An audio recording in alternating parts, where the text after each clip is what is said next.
السلام علیکم ورحمۃ اللہ وبرکاتہ۔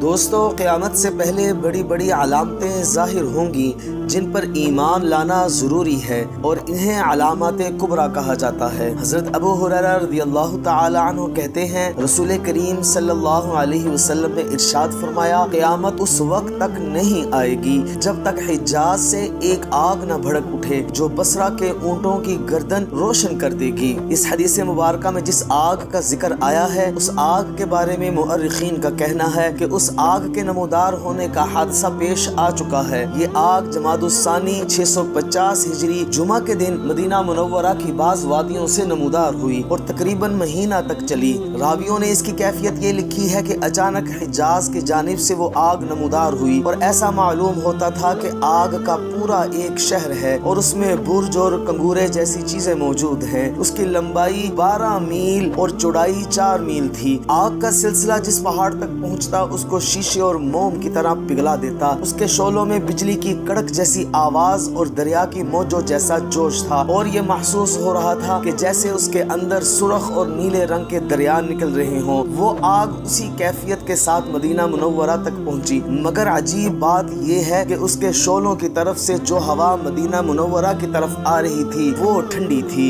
علماء نے لکھا ہے کہ اس آگ کی لپٹیں مدینے کے تمام جنگلوں کو روشن کیے ہوئے تھیں، یہاں تک کہ حرم نبوی اور مدینے کے تمام گھروں میں سورج کی طرح روشنی پھیل گئی۔ لوگ رات کے وقت اس کی روشنی میں اپنے سارے کام کاج کرتے تھے، بلکہ ان دنوں میں اس علاقے کے اوپر سورج اور چاند کی روشنی ماند ہو گئی تھی۔ مکہ مکرمہ کے بعض لوگوں نے یہ شہادت دی کہ وہ اس وقت یمامہ اور بصرہ میں تھے، تو وہ آگ انہوں نے وہاں سے بھی دیکھی۔ اس آگ کی عجیب خصوصیات میں سے ایک یہ تھی کہ وہ پتھروں کو جلا کر کوئلہ کر دیتی تھی، لیکن درختوں پر اس کا اثر نہیں ہوتا تھا۔ کہتے ہیں کہ جنگل میں ایک بہت بڑا پتھر تھا جس کا آدھا حصہ حرم مدینہ کی حدود میں تھا اور آدھا حصہ حرم مدینہ سے باہر تھا۔ آگ نے اس آدھے حصے کو جلا کر کوئلہ کر دیا اور جو حرم مدینہ سے باہر تھا، لیکن جب آگ اس حصے تک پہنچی جو حرم میں تھا تو ٹھنڈی پڑ گئی اور پتھر کا وہ حصہ بالکل محفوظ رہا۔ بصرہ کے لوگوں نے اس بات کی گواہی دی کہ ہم نے اس رات آگ کی روشنی میں جو حجاز سے ظاہر ہوئی تھی بصرہ کے اونٹوں کی گردنوں کو روشن دیکھا۔ دوستو، یہ وہ آگ تھی جس کے بارے میں اللہ کے نبی صلی اللہ علیہ وسلم نے فرمایا تھا کہ قیامت اس وقت تک نہیں آئے گی جب تک حجاز سے ایک آگ نہ بھڑک اٹھے جو بصرہ کے اونٹوں کی گردن روشن کر دے گی، اور یہ علامت ظاہر ہو چکی ہے۔